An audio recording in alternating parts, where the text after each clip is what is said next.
Hey, Hi, how are Dave. you, Abe? Good. How you doing? Doing great. Here we are again. It's Monday. It's November, Oh my God. November 2nd. I don't know about you, but we got snow. I mean, about 3, 4 inches of snow this morning. It was crazy. Yeah, but it's But going to turn into a nice Indian summer coming up, so that's good. I hope so. I know. Anyways, it's Monday. It's November 2nd. It's 8 o'clock. We are live. I'm Avery Saltzman. I'm David And Eisner. we're the co-artistic directors of the Harold Green Jewish Theater Company. And welcome everybody to Conversations on the Green.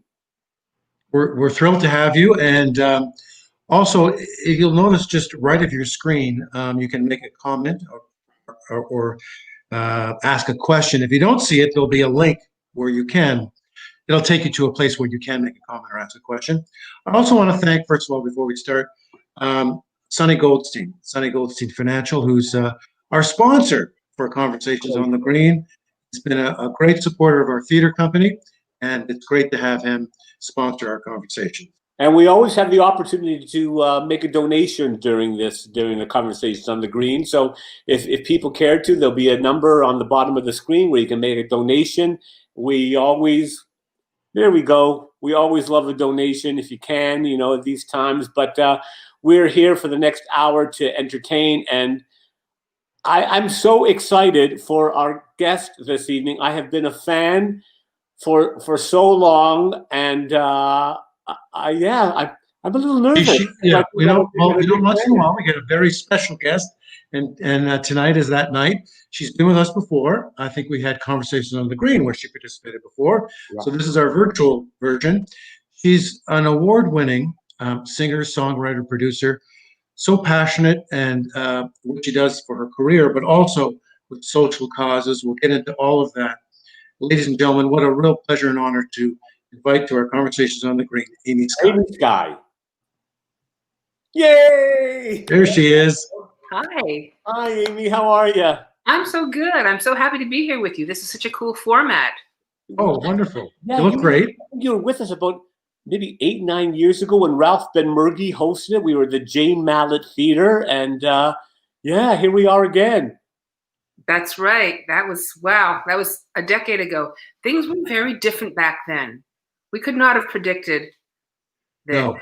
No, this is a lifetime event that we're going through. But Yeah. we're thrilled to be able to entertain our audience with you tonight. And we wanted to start off maybe from the beginning, which you grew up in Toronto.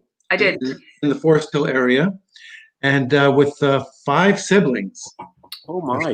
Together, yeah. Yeah, and what was life like growing up in Toronto for you with your family? You know what? We were so lucky. We had a magical mother. She was very, very interested in children and in child development and in art and culture and creativity. So we knew our house was different from the other people in Forest Hill. It really, when we walked into our house, it didn't look like a nice, neat, manicured house in Forest Hill. It looked like a nutty professor lived there, and that's exactly who lived there. And so creativity was like sort of the culture in our house. And when you grow up in an environment, you sort of take it for granted. And looking back, I realized how so very lucky I was that we had a mother. And my father he was a businessman, but he just gave my mother free reign. And there they are. They're there. Oh, they're beautiful. Beautiful. Oh, your mom is gorgeous. Your dad's Yeah. So, and you started piano lessons, classical piano, when you were 5 years old? I actually started recorder lessons when I was 5. Recorder. Yes. And but I was playing. Taught myself to play piano. Some of my earliest memories are creeping up to the piano and picking out notes. I like 3, 4. I was just always fascinated by music, obsessed with it. Really, there was never really another path for me. That was what I wanted to do. Was it always in the home, like music? Oh, yeah. Sing? Yeah. Nonstop. All 6 of us had music lessons. Everybody sings. Everybody's musical. Everybody still does something creative to this day. Wow. Holidays, the high holidays must have been quite a lot of fun. Yeah, we had a lot of fun. The Shabbat blessings always sounded good. We always had 3-part harmony on the Amen. Your mom was a therapist? She went back to school when my youngest siblings, the twins, were in kindergarten, and she ended up getting her PhD in educational psychology. and in counseling. So she then became a marriage and family counselor. Yeah. Wow. Well, and where are you in the bloodline? Are you in the middle, or are you the younger? It's almost like we have two families. We have 3 girls and then 3 boys. So I'm kind of the middle of the girl family. So I'm the second oldest, but like I sort of have two order rules. One is second oldest of 6, but the other is middle child of the girls. Right.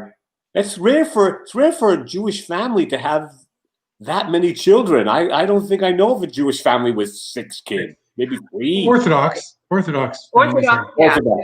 In our milieu, yeah, we're unusual, but I loved it. And we were all born within 7 years. So, oh my.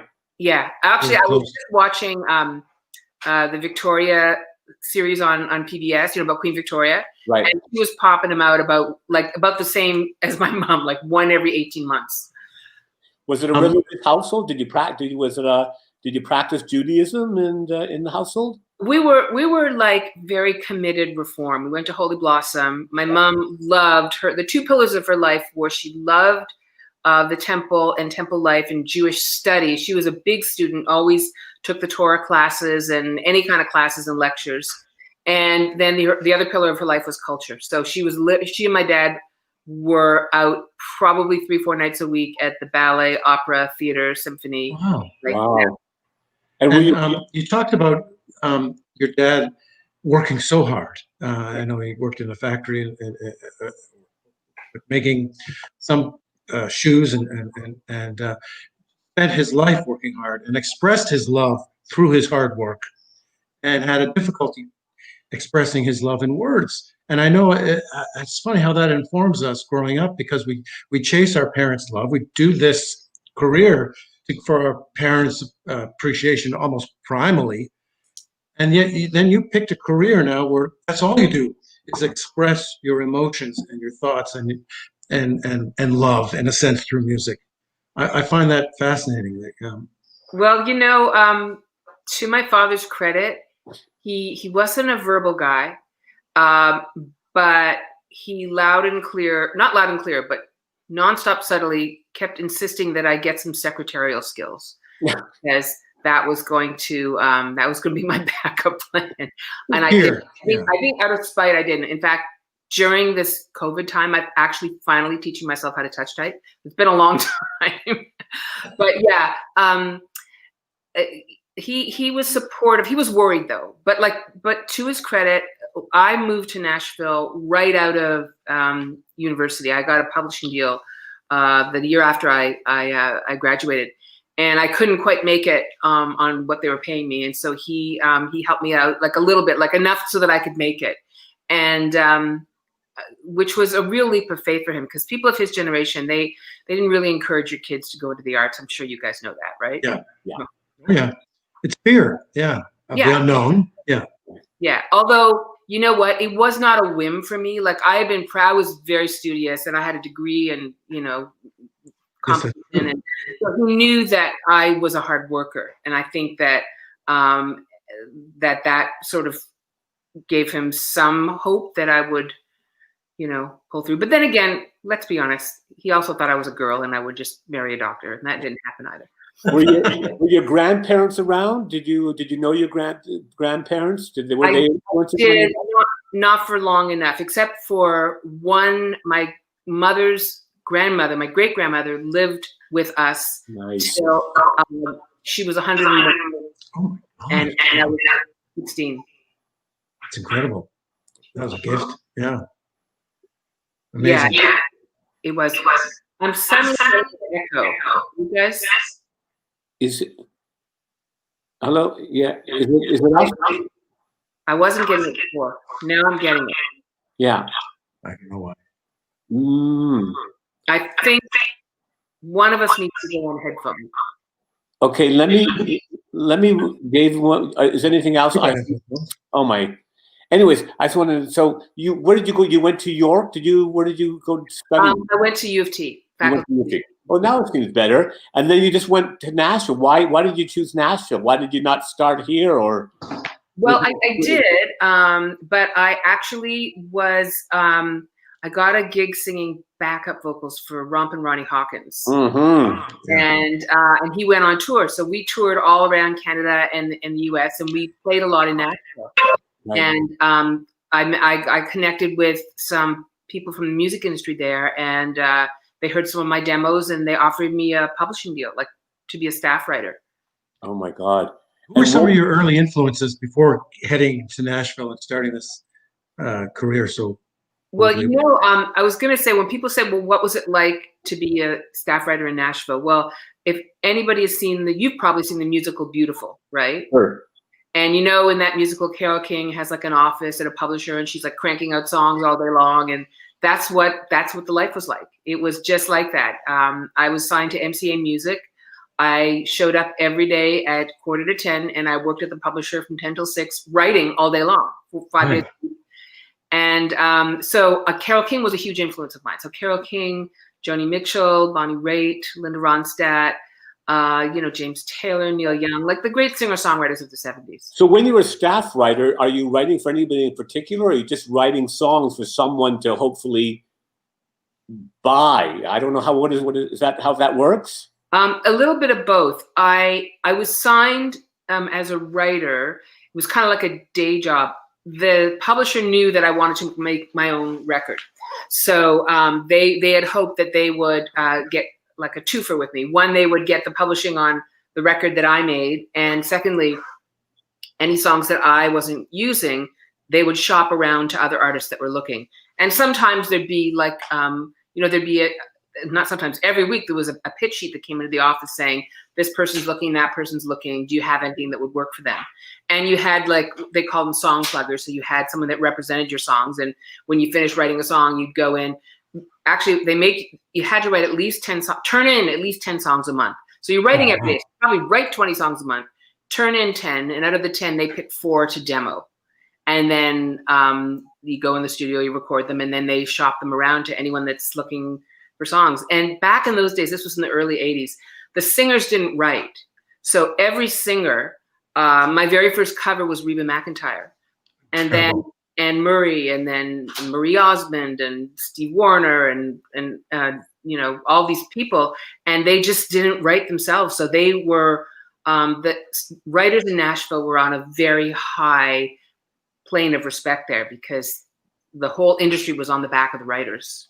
How many writers were in the room or within that building writing that you were competing with? So at my publisher, I would say there's probably about 20 people in the building, 20 writers. But it was in this area. Did you guys watch the show Nashville at all? Sure, yeah. Yeah, so there's a lot of that was kind of Hollywoodized, but a lot of it's really true. And there's this area called Music Row, and it's just like publisher after publisher after publisher. There's, I don't even know how many publishers, 50, 100 publishers. And each one of those publishing companies would have 5 to 20 people on staff, you know? So there was hundreds of writers, like the town was crawling with writers. It was so exciting. You know, in Toronto, I had a few people that I wrote with, but I didn't know a lot of people that wrote or had the aspiration. I wanted to be Carole King. Like, I wanted to be an internationally renowned writer. I didn't want to just write songs and play them in a club on Queen Street, you know? So when I found out that there was this town, and I didn't quite realize how country Nashville was. Right. Like, there was some pop there, but you know, and much more today. But back then it was like 90% country. But people were taking writing incredibly seriously. Like, it was just a real thing. It was like, I really felt like, you know, Willy Wonka. I mean, I felt like Charlie and the Chocolate Factory. Like, you dream about this place where there's everything you ever wanted. My candy was songs, you know? Right. And was there an interest in singing, or at this point it was just writing?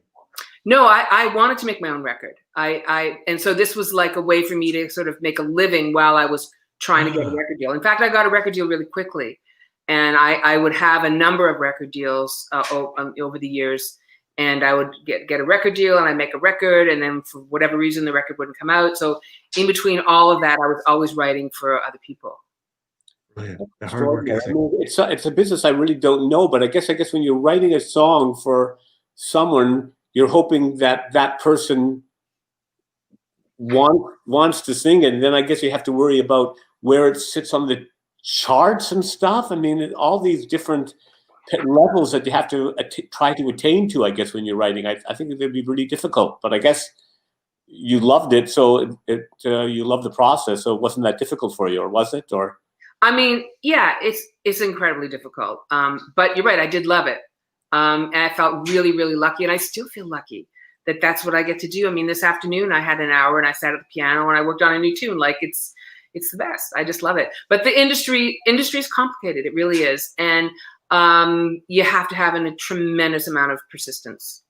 and I guess it's like it's like writing a play or writing a monologue. It's just do you write what you know, or I mean, not in terms of music, but in terms of lyric and spirit of lyric and all that type of stuff? You know, the truth is, you do. I almost always write as if I'm writing for myself. Right. And then, you know, unless I'm sitting in a room with an artist, you know, or I have a very specific request, like, you know, this person is looking for a song, could you send us some stuff? Then I would make sure that what I was writing would be suitable to their personality. But from a point of view, like that's a good analogy. Like a song is really like a monologue. Right. It's a good analogy to writing theater. I mean, there has to be truth. There has to be authenticity.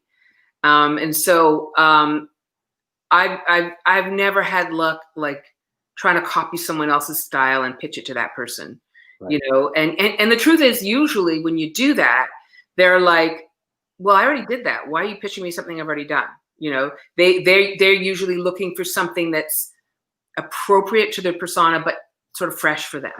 Well, it's got to come, I'm sure, from a great knowledge of who you are from the inside.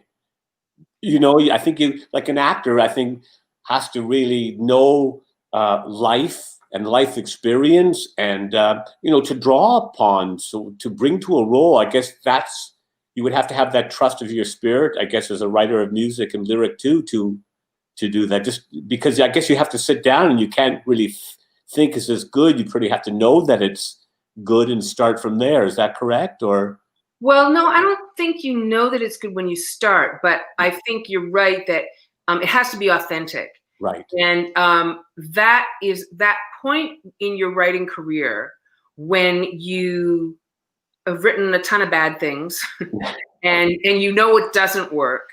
Well, you know, I mean, an incredible lesson for me was, I was in Nashville for 3 years, and then I was in Los Angeles for 7 years, and I had 3 deals with 3 really big record companies over that time, and they would sign me for what they would hear, and then they would send it over to the marketing department and be like, okay, well, let's have you copy, you know, Whitney Houston or Madonna or Pat Benatar or whoever was happening in the 80s back then.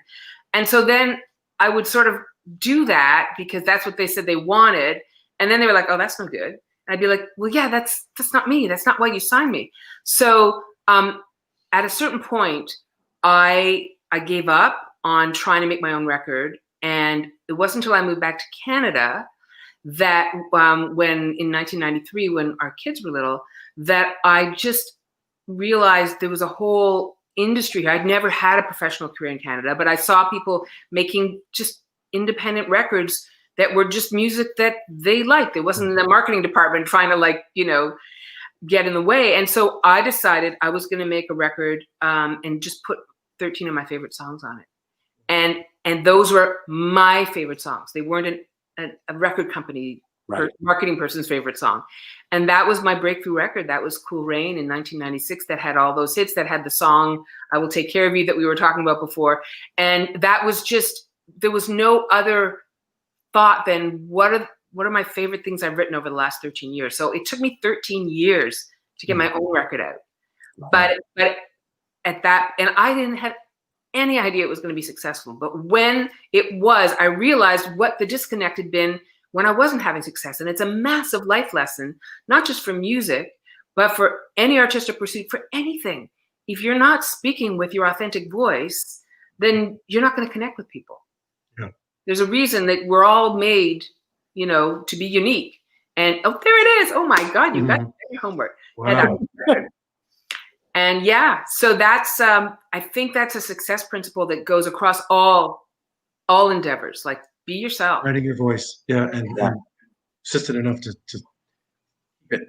Where does acting come into play here? Because you performed for the Mervishes in Blood Brothers around this time as well. Well, you know what? Oh my God, that was 1996's. I remember I saw you at David Cassidy. I remember seeing that show. It was such a lucky break. When I was in high school and throughout university, I loved musical theater. I did quite a bit of it. And then once I graduated, I just wanted to focus on being a musician. But I always, thought that I would, I hoped I'd get an opportunity to act again. And that it just fell in my lap. In fact, Helen Reddy just passed away. Yes. And she was supposed to have played the part that I played in Blood Brothers in that show that came in from England. And for some reason, she was unavailable at the last minute.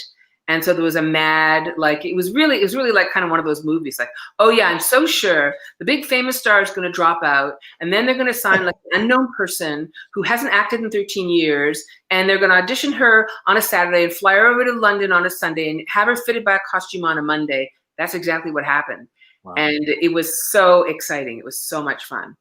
It's so cool. Well, your good Rita McEntire did Annie Get Your Gun, and it was a huge. She took over from Bernadette Peters and was a huge success in that show. Yeah. So there's that wonderful. But I think you also recorded in Yiddish also? I have recorded in Hebrew. In Hebrew, yeah. Now I don't know if you have. Do you have an artwork of that album? Because I have this one here. Oh, very cool. It's a CD called Twilight Road. Yeah. And I made it after my mom died, and I said earlier that like her two pillars were her Jewish faith and culture. And there it is. You do have it. Gorgeous. So yeah, I wanted to do kind of like a spiritual project with her.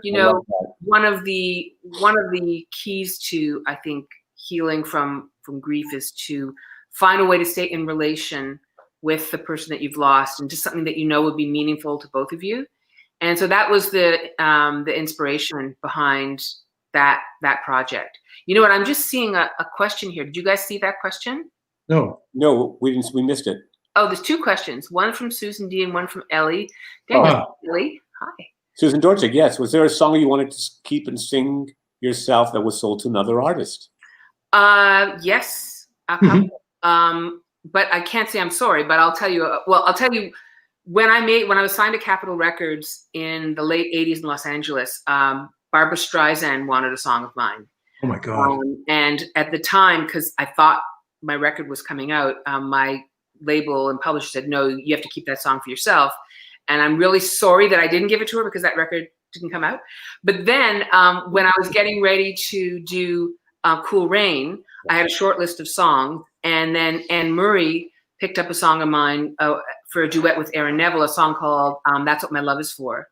And they had quite a lot of success with that song. And Aaron Neville, I'm just such a huge fan of, and Anne Murray too. Anne has recorded 3 of my songs, so I just have such respect for her. But the thing is, like, I could record that song. In fact, I have one of my projects that's sort of like on a back burner.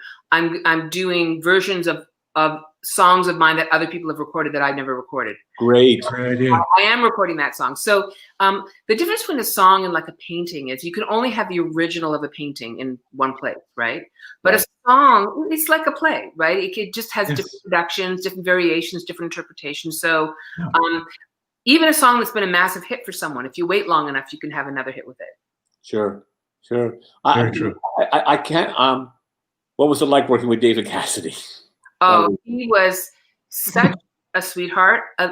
Here's what sums up David. So, he was supposed to star with Helen Reddy, right? In theater, you have the names above the title, and the names above the title are the ones that are supposed to help sell the show.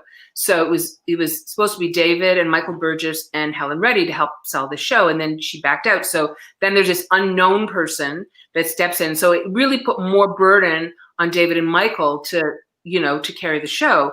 And so I thought that David was going to be like, I don't know, not resentful, but I mean, you know what I mean? Like, I didn't realize he was going to be as supportive as he was. And he was incredibly supportive. And before the curtain went up on opening night, and I had 16 days to learn that show, accent, choreography, like everything, right? And as we're waiting backstage, he said, you know what? Don't worry about a thing. We're all pros. And they all knew that this was my first show, like since university, 15 years. He said, don't worry about a thing. We got your back. Just have fun. If you screw up, just look at one of us. We'll cover for you. Don't worry about it. We're there. And that was so generous. It was so great. And we had a lot of fun. And this is a great story because it ties in my massive family and David. So about 3/4 of the way through the run, David was being scouted by these big producers in Las Vegas to take over from Rick Springfield in a show called, I think it was called Time or something like that. Huge multi-million-dollar show. And they came to see him in Blood Brothers to see if he still had it. And because you guys know theater, that you don't get free tickets. So, you have to pay. If you want somebody to come, you might get 1 or 2 free tickets to show, but if you're a performer, you've got to pay for the tickets, right? So David said, if I buy 40 tickets, will you paper the house with your friends and family? And will they all really yelling when I walk out on stage? I said, oh my God, are you talking to the right person? So as we talked about before, I have a lot of brothers and sisters and just a lot of family. And so they all came and I gave them instructions and they knew. And he walked out on the stage when he made his entrance. And in that show, he doesn't come in for about 45 minutes. So when he walked on stage, the place went nuts. We actually had we had to pause, right? And so as we're pausing in character, he just looked at me and he very quietly just And that night, he was signed to this huge show that set him up for years after that. Oh, that is so cool experiences. Time is ticking. I can't believe a half hour's gone by, and I really wanted to talk about you've won so many awards, but that your work with Olivia Newton-John and your work towards mental health, and because you've been quite an advocate for that over the years. How did that start? Well, that kind of an interesting story. So I was asked in 2004 to be the entertainment at a fundraiser for the Mood Disorders Association of Ontario. And all night long, I was hearing these incredible stories of people that were advocates in the mental health world. And I was I even though my mom was a counselor, I had never heard mental health problems spoken about so candidly and in the open. And in my song, I Will Take Care of You, before I sung it, I said to the room, there's a line in that song where it says, darling, I'm just as scared as you, but I promise you somehow I will take care of you. That was my subtle way of saying that I had been through postpartum depression with actually both of my children. And I shared that with the audience. And then I thought, I'm going to share that with this audience because it's like preaching to the choir. But there was a lot of media there. And I was asked to talk about it, in the media. And I was like, no. I will tell these people because they want to, but I don't want everybody in the world to know that I had a serious mental illness. Or I don't even know if I want to call it a mental illness. I had a mental health episode, a couple of very serious mental health episodes. And then I went home and I thought, oh my God, why am I fake telling a true story in a song when if I'm embarrassed to share this with people, how about, and I know that I've already been successful and I know that, I have respect in the public eye. What about people who are so embarrassed in their private life that they can't even seek help for their illness? And so I thought, okay, I got nothing to lose. If people don't like me, when I tell them that I've had issues, whatever. And I honestly, the absolute reverse was true. I had never had more gratitude than when I'm sharing with people what it's essentially like to be human. We all go through stuff, right? Whether you want to call it illness or episodes or whether it happens once or it recurs throughout your life, it's just being human. What is the stigma? Why are people so afraid? I think you said secrets only have power when they are secrets. I think you quoted that, and it's an amazing quote. But what are we afraid of? What is the stigma, you think? I think we're afraid of being judged and afraid of not being perfect. Yeah. But my therapist actually said the most wonderful thing. He said, being vulnerable and sharing your flaws actually enhances bonding between people. It doesn't drive people away. It actually pulls people closer to you, because, success is not something that we all share, but we all share vulnerability. Yeah. And that's a sign of courage to be vulnerable, I think. It does. It takes a lot of courage to be vulnerable. Yeah. And it's amazing. And you, with Olivia Newton-John, you also wrote songs connected to grief and the pain of that. It's funny because with your dad, you had the hard work, and with your mom, I wonder personally, your therapy has been through your music. I mean, it must have the journey you've taken writing these songs and helping other people, but also therapeutic for yourself as well. If you want to tell us about that journey with Olivia Newton-John. Yes, music and any kind of art, I think, can be enormously therapeutic if you give yourself permission to, express what you're feeling, and the very act of transforming emotion into something beautiful. I think it's healing in that you realize everything changes, right? Everything changes, and you can change everything. Yeah. You can change the way you react to everything. So what happened with Olivia, we've been writing together since 1986 was the first time we wrote together.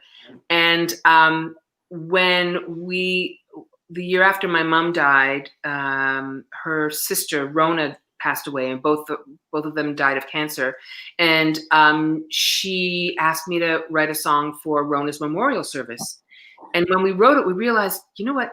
There's so few songs, and there's so few albums. There might be a song here and there, but that we could not think of a project that had ever been written that just focused on the various aspects of grief, because it's complicated, right? There's loss and bewilderment and anger and depression and desperation and bargaining and all that stuff.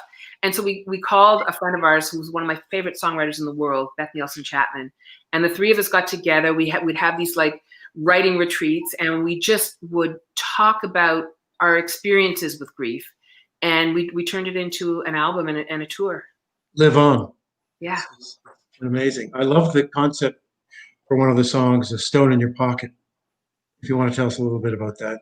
Yeah, well, that's really, that's, I think the surprise about grief is that, and until you've been through a major loss, I think you think like there's a grieving period, and then one day you wake up and you move over it and you move on.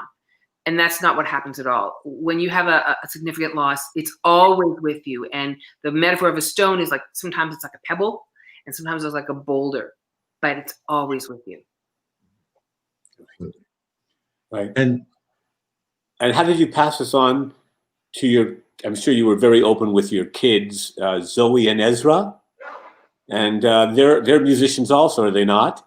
Yeah. They are amazing writers, both of them. Yeah, but I guess they know of your past and of your feelings and of everything that you've gone through, and you're very open with them, and yeah. I guess they've embraced everything about you, and they carry that too in their careers. Well, there's no topic that's off limits, I think, for them to discuss. And if you listen to their songs, you'll hear how so connected they are to their own experience. And that's such insight. Every Jewish mother likes to cavil about their children. Yeah. I will say I'm amazed. I feel like they have surpassed Mark and I in terms of, anyway, speaking for myself, I find both of their lyric writing so original and insightful. And I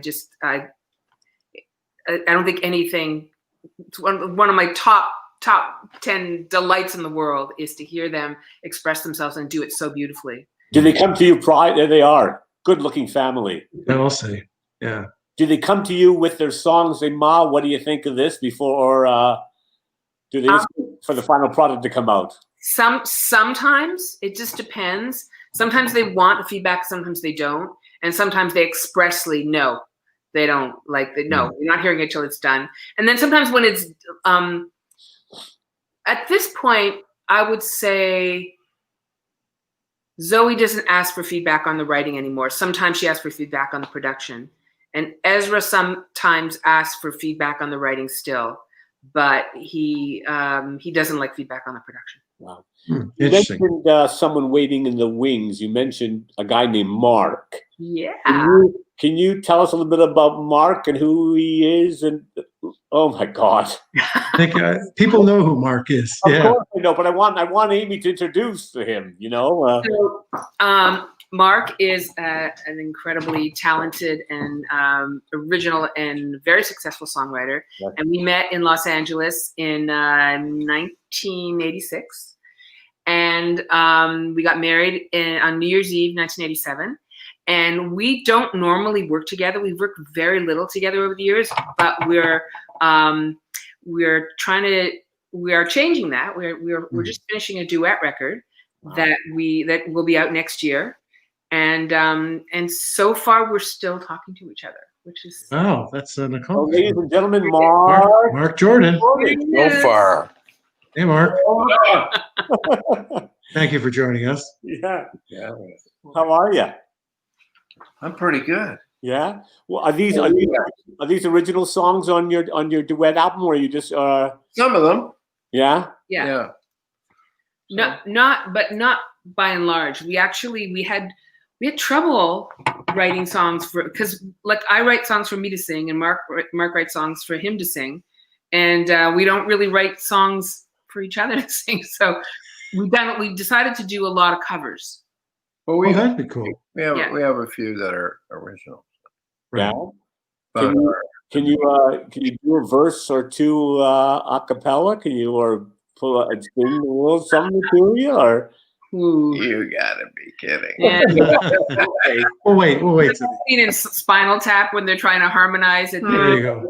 I know. We wait for the record. Yeah, we will. We'll wait for the record.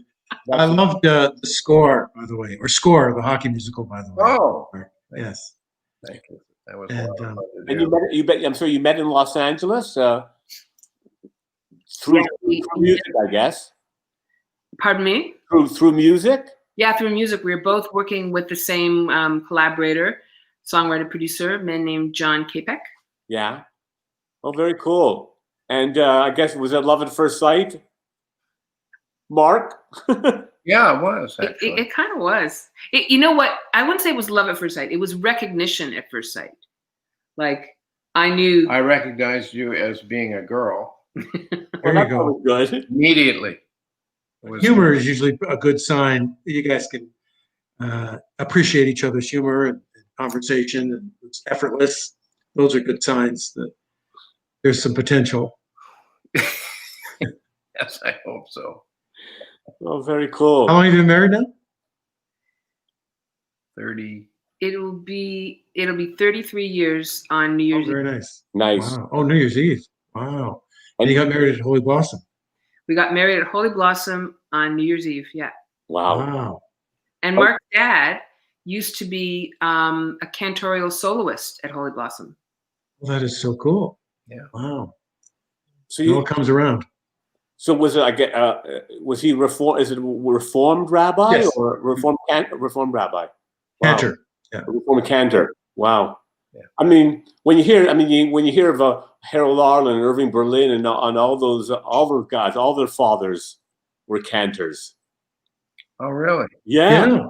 Yeah. And sometimes they incorporated some of the music into their music. Yes. Did you find growing up Jewish, have any of your faith sort of played a role in the writing of your songs, in the music or the lyrics of any kind? Or well, yes and no. I mean, I think you grow up in a Jewish household, and you absorb a lot of the cultural aspects. And my dad wasn't, he wasn't going to shul every week, but he observed holidays, and he just was very Jewish as I look back. He was he had that thing, and well, that's in there. Just what's connected to his faith in a very profound way. Very beautiful. Oh my God! Wow. Is that it? Looks like Edward R. Murrow there. Yeah, with the singer too. That's But right. he was an amazing singer. Yeah. And in Avery, he was the vocal teacher of choice for actors of your age. Charles. Really. Oh, wow. Like middle-aged men. No. Like when I had his name in my phone book as like all the actors I knew in the 70s and 80s studied with Charles Jordan as a vocal coach. That's very cool. Wow. Yeah. So he must have loved the arts too. Oh yeah, I mean that's what he did. He was he was born in Montreal. He was a classical singer, and he moved to New York and sang, with big bands and orchestras, sang on the radio, and then he was offered a TV show up in Toronto and in the early 50s and came up and did that, and that's why we arrived here. Because you were born in Brooklyn. Born in Brooklyn. Yeah. Yeah. So otherwise you'd be American. I am American. You are American, that's true. Voted. I voted. Good. Oh, very good. I can't tell you for who. You don't have to. Yeah, exactly. Yeah. Oh my God, the climate of the world these days, but crazy. Hopefully things will change tomorrow. We'll find out, Yeah. or maybe the beginning of the end. So, sorry, Dave. Go ahead. I was going to say we're so excited also for the as we have about 20 minutes left, but I wanted to bring up the cabaret that you're doing. I think in a little less than 2 weeks. We're so excited about that. Some of the Hebrew songs going to be part of that cabaret, or? You know what? I actually hadn't thought about that, but that would be Okay. new one. Yeah, I will include. Oh, that'd be great. Well, we're very excited. I know our audience is too. Yeah. And yeah. Do you bring up? Do you have a Jew? When your kids are home? Do you like the Shabbos candles and stuff? Do you go that route? And that's lovely. That's lovely. Yeah. Because I don't know a lot of families that really do. I mean, we never did growing up as kids and such, and so it's nice that you're keeping that tradition alive.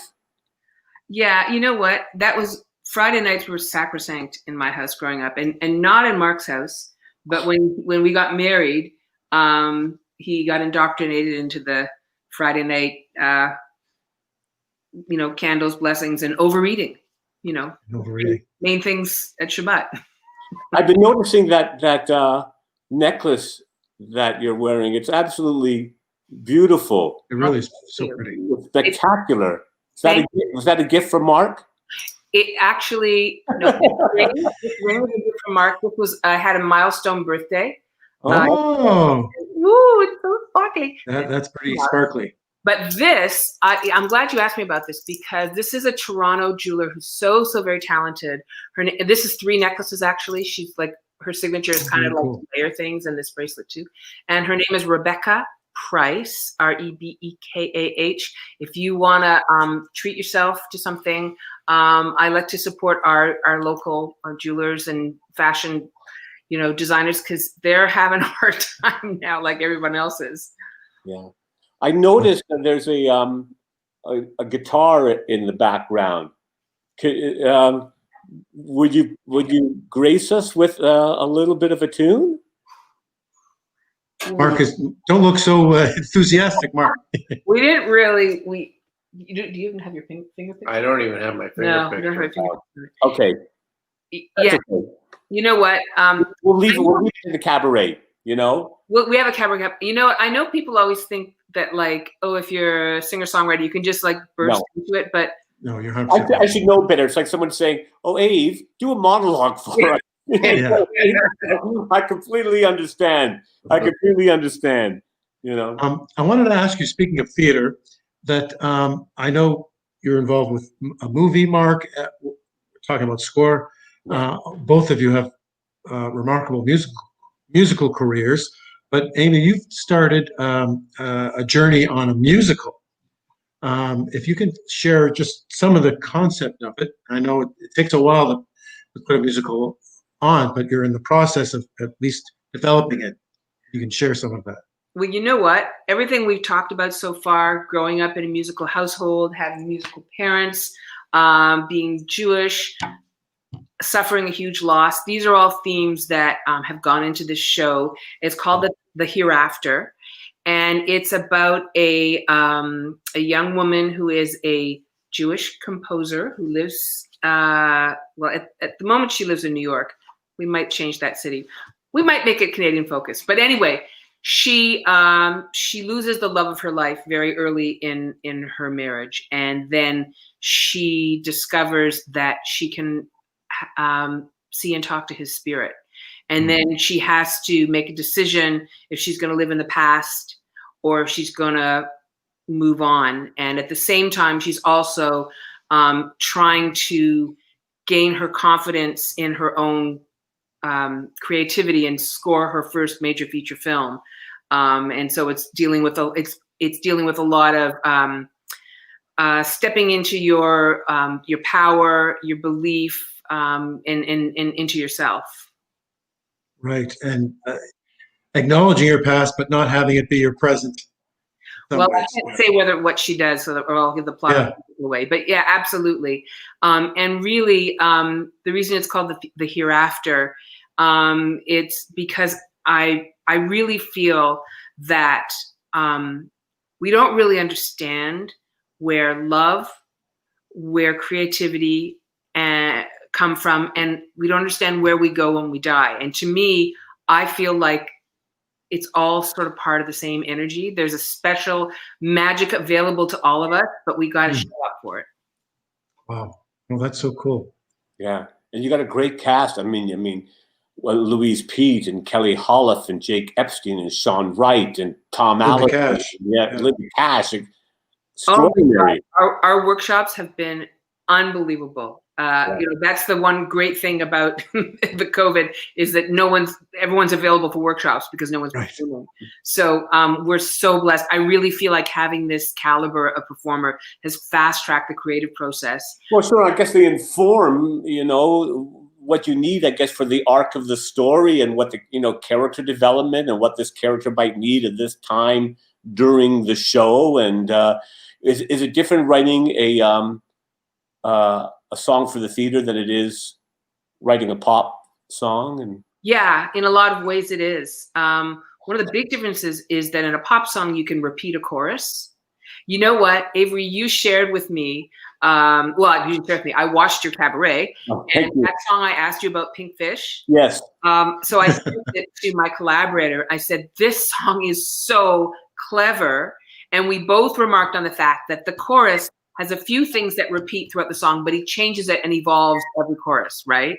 And in a pop song, you can do the same chorus. You're supposed to. So that's really different. That's very different. And then of course, both Mark and I, we come from the school of writers where there's a narrative in our songs, where a lot of pop songs are just kind of emotion and rhythm. So that I'm used to. My songs are kind of theatrical in nature, a lot of them, but still, when you have to write a song for the theater that you have to start at a character's one point in their emotional journey, and by the end of the song, they end up somewhere else. Right. That's also a different arc. Question for you. Sorry. What is more satisfying, if this is a fair question? Writing a great song or performing a song for both of you? Well, tell them what you're working on right now, because no one works harder than Mark. Oh well, I'm doing some stuff with Rod Stewart again. And so he always has bits of songs that he sends me, and he wants me to sort of flesh them out, and I actually find that hard to do. I'd rather start a song right from from nothing. It's actually easier for me, but I just do it for the money. And no, you don't. Love it. I do love it. I have never seen. I don't have Mark's work ethic when it comes to writing. He's incredible. He's at it hours a day. But it's interesting what Mark discovered this year when all his tour dates were canceled, about how important singing was to you. Yeah. It really is. I really missed it. Well, feed your soul. It's an extension of your spirit. It's an extension of your energy that, and I can completely understand. It's not only the singing, but also singing in front of a group of people.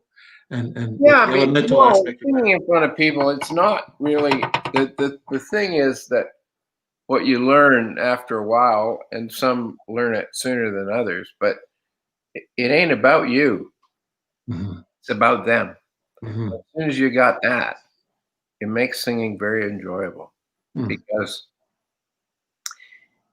you just you accept what's coming back from the audience without a sense of criticism, and so it's a wonderful it's a wonderful. Well, like anything in the arts, I guess when you're writing or acting, it's a huge trust. It's a huge lesson in trust in your own innate gift.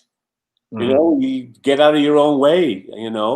But I guess every young artist tries to maybe copy someone else's style because they haven't been able to really know about themselves to go further. What comes first, the lyric or the music for both? Yeah. Well, sometimes I get I used to work from titles. I used to, collect little phrases, but I don't do that anymore. Now, a lot of it comes from the music because what I've learned over the years is that music is language. Right. Melody is language, and so if I get that, I just listen to what it's saying, and then that's how I start. Same for you, Amy?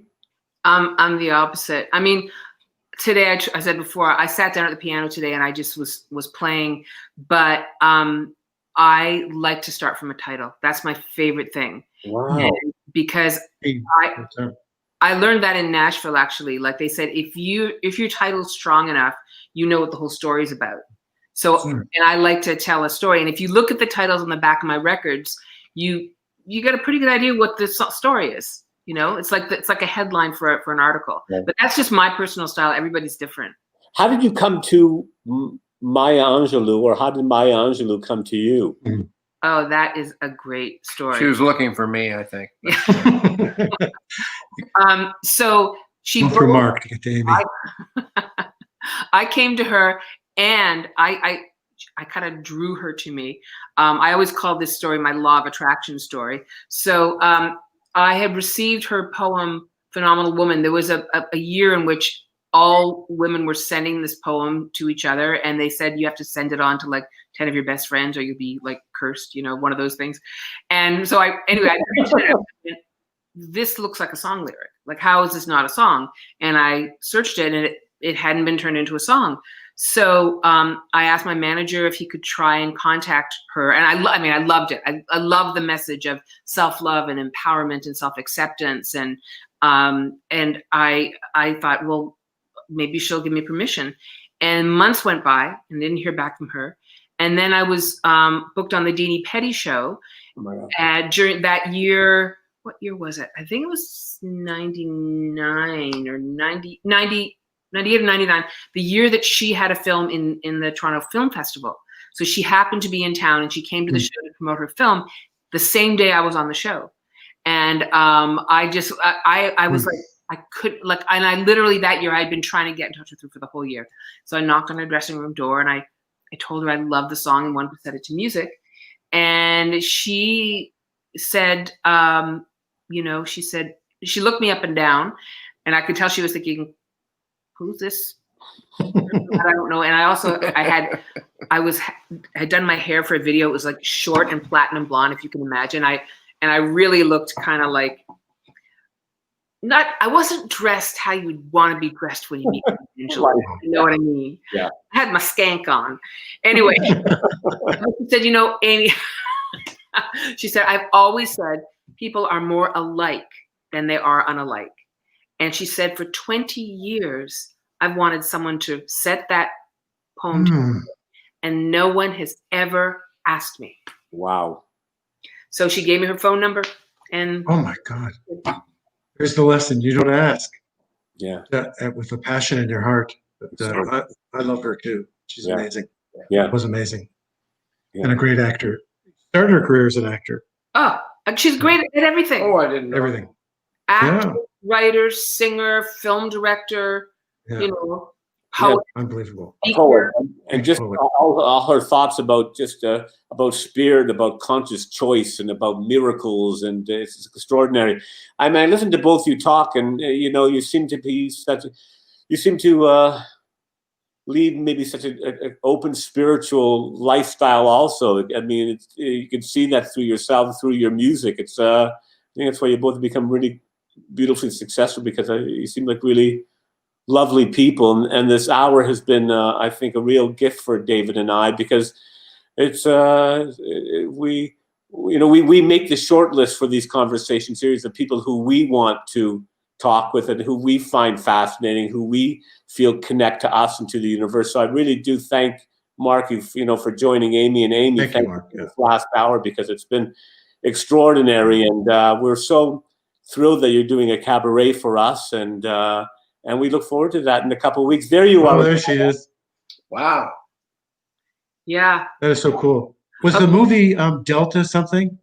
Something of Yeah. the Delta? Down in the Delta. I have to tell you a funny story. So I don't know if you recognize the girl in the picture with me. That's Rosie Edda from Entertainment Tonight. Oh, Okay. yes, yes, And yes. she so wanted to meet Maya Angelou, and she'd interviewed me a couple of times, Oh. and she found out that this was at Roy Thompson Hall, and I sung Phenomenal Woman before Maya spoke, and Rosie said, can I pose as your assistant, because I just want to meet her. So I snuck her in backstage, posing as my assistant, not as the anchor from Entertainment Tonight. Oh, that's so cool. Yeah. It's it's such a strange world. I would teach drama, and there was a young black African Canadian gentleman, Oompa, and he was so talented, and he had never really acted before. And so I told my agent about him, and he took him on, and he was in that movie. Oh wow, Yeah, he was one of the leads in that movie. cool. So yeah, it's a strange and wonderful world. Small world. And we always like to end our segment with what we call the lightning round, which we will ask you each a question and ask you to give us a one-word answer in return. Okay, first question. What do you put on your latkes? Applesauce or sour cream? Sour cream. Both. On your sour cream on both you guys. Okay. On your bagel and cream cheese, Lux or nothing? Or nothing. Locks. Locks all the way. Favorite Jewish comedian? It's always a toughie for Jack people. Mason. Oh, well, yeah. Is he still Is alive? he still alive? No, I don't think so. That's okay. But oh my No. God, was he amazing. I know. Oh, good. He was so funny. Favorite actor? One of your favorite actors. Could be any gender, either gender. Well, Sean Connery just died, and I have to say, he actually was quite a brilliant actor. I marvel at Meryl Streep, but I'm obsessed with Kate McKinnon from Saturday Night Live. Oh, cool. Love her too. Yeah. Your favorite film? Ooh. Oh, Lucky Man, maybe. I love Schindler's List. Powerful. Choice. Visceral, powerful. On your changing the subject dramatically, pineapple on your pizza, yes or no? Yes. Yeah. Do you have a tattoo? Definitely one, but up to this point, no. No. Okay. And final question is, if you had one word for humanity right Future of now, humanity. pardon? For the future of For humanity. the future of humanity, what would it be? Forgiveness. Compassion. Lovely.